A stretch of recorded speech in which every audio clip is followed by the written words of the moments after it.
This tutorial is for an easy, sexy vampire look for Halloween. It's up to you if you want to go for a really pale base on your face. I'm just going for a contoured look. It's going to be quite heavy, obviously, because it is Halloween.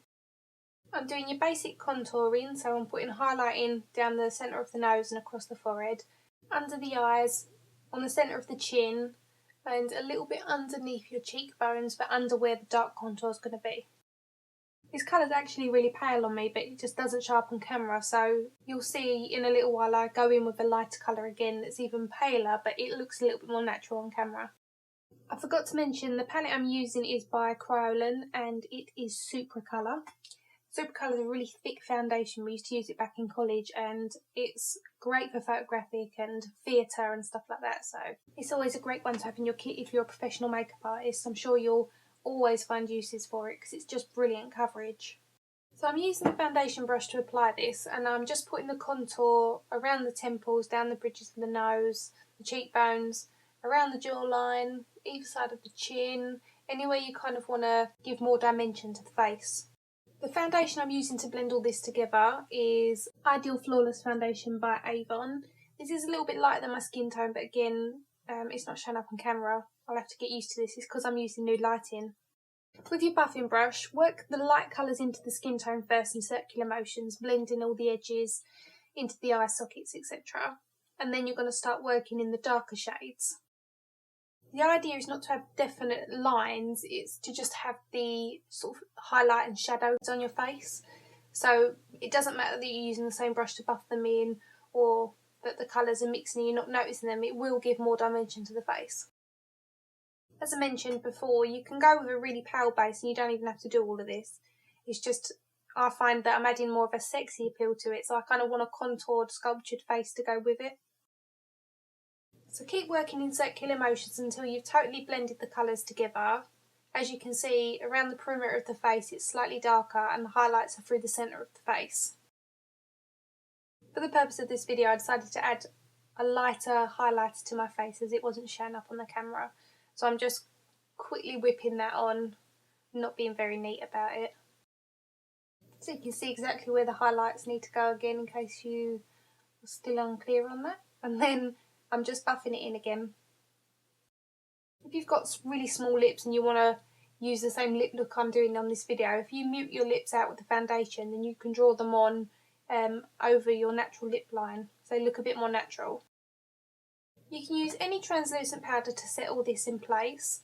I'm just using a loose powder by M&S. I like this one because for photographic it doesn't flash back, etc. But again, you can use any one as long as it's set in place and it's not going to shift. For my brows I'm using Anastasia Beverly Hills and I've got a multitude of their brow powders, so I'm just using a couple of the dark shades mixed together. As I wanted to extend my brow for this look just ever so slightly, I did debate about waxing the brow down, but as it's supposed to be an easy tutorial I decided not to do that. So if you want to extend your brows just ever so slightly, then do so. If you want to create a really theatrical vampire, you can do these in black and you can also make them quite angry at the front by flicking loads of little hairlines up or giving yourself more of an angry brow shape by enhancing the frown lines. It's totally up to you. Being as I'm creating a more modern vampire look, I'm just graduating the brow slightly at the front. This is quite a fashionable thing to do at the moment. And what you do is just to use whatever's left on your brush just to pull down at the front, and that creates a slight ombre effect. Moving on to the eyeshadow, I'm using MakeUp Forever Black and it's like a diamond one. I can't remember the exact name, I'm just sure it's called like diamond eyeshadow. I'm using the tissue for two reasons. The first is I want a really defined line by the corner of the eye. And two, I've set the foundation in place, so I really don't want an immense amount of fall down, otherwise it's going to create a lot more work to clean up.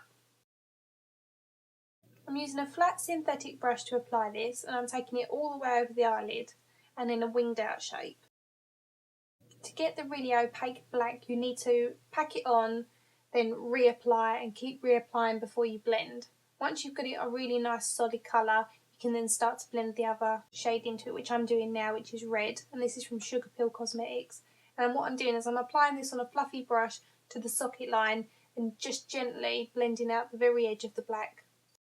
Be patient when doing this, work it in circular motions backwards and forwards. You won't really get a nice smooth gradient until you start reapplying a little bit more colour and then blending again. To blend and soften the seam between the black and the red, I'm applying a little bit more black, blending it again, and then what I'll do is go in with a little bit more red. It's a case of going backwards and forwards, and as I said before, being patient. Just keep working at it. I've chosen a nice easy winged out shape for you all to follow, but you can do your own interpretation of it. You can choose different colours, it's totally up to you. Using the red that's left on the brush, I'm just pulling that towards the inner corner a little bit more. And as you can see, just above the brow bone, I'm leaving that a little bit more pinky toned, a little bit flesh coloured, and that will create a little bit dimension to the brow. To line the waterline, I'm using Avon's Supershock gel liner in black. I'm taking that along the waterline, and then I'm going to tight line as well, and that's just underneath the top lashes. And that will create a really nice inky look to my eye. And using a pencil brush dipped in the black eyeshadow from earlier, I'm just smudging that underneath the lower lashes and just up towards the line that we created for the winged out look. And then using another colour red from the BH Cosmetics palette, I'm just going over the socket line again, and I'm also taking that underneath the black under the lower lashes and just towards the winged out section. This helps tie in the colours from the top of the eye and the bottom of the eye.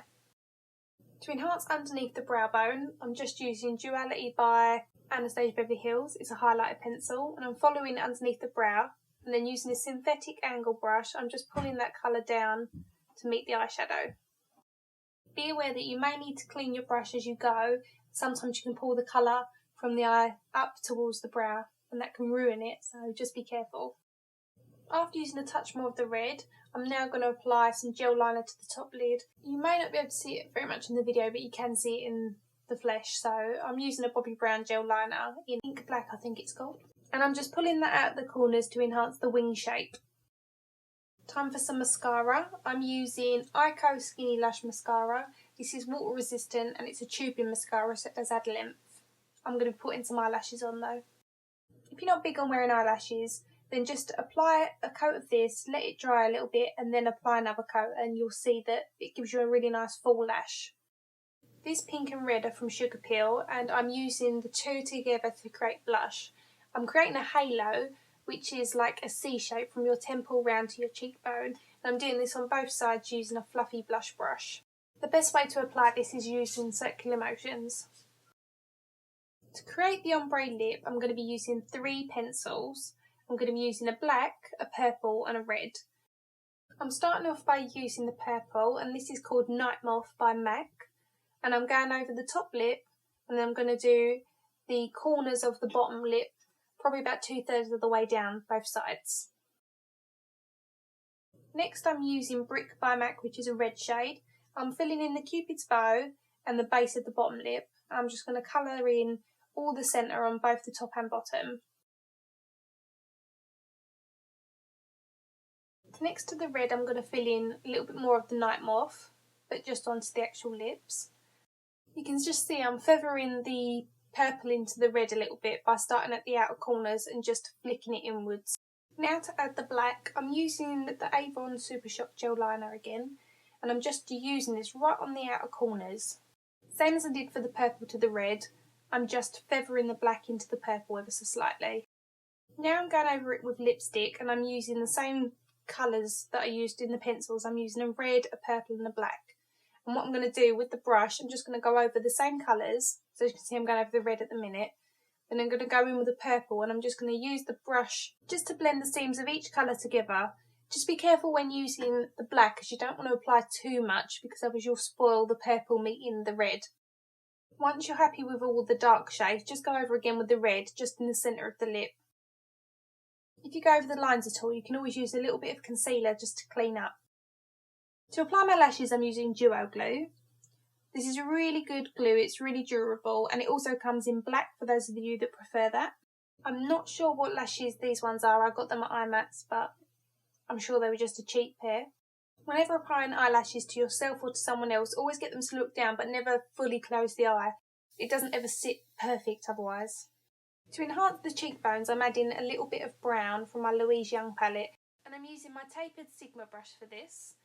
If you're after a really theatrical look, then you can use like a black here because it really will suck the cheeks in and make you look gaunt. Using a spatula and some theatrical blood, I'm applying blood tears coming from the eyes. Careful not to get this in your eyes because I'm sure it will sting. You don't have to do this part, you can just have blood around the mouth if you're more comfortable with that. You can buy fake blood in any Halloween or fancy dress store. Even big supermarkets like Tesco and Asda, in their Halloween section, they're selling small tubes of fake blood. As you can see, it does drip everywhere, so make sure you put something down as it does stain. You want the mouth to look like you've bitten someone, so the blood's going to be all around the corners. So I'm just using a tissue to dab that on, and then using my finger just to blend out the very edges of it. And then taking care not to get it into your actual mouth, drip some blood down the corners, and then lastly pop in your fangs and you're done.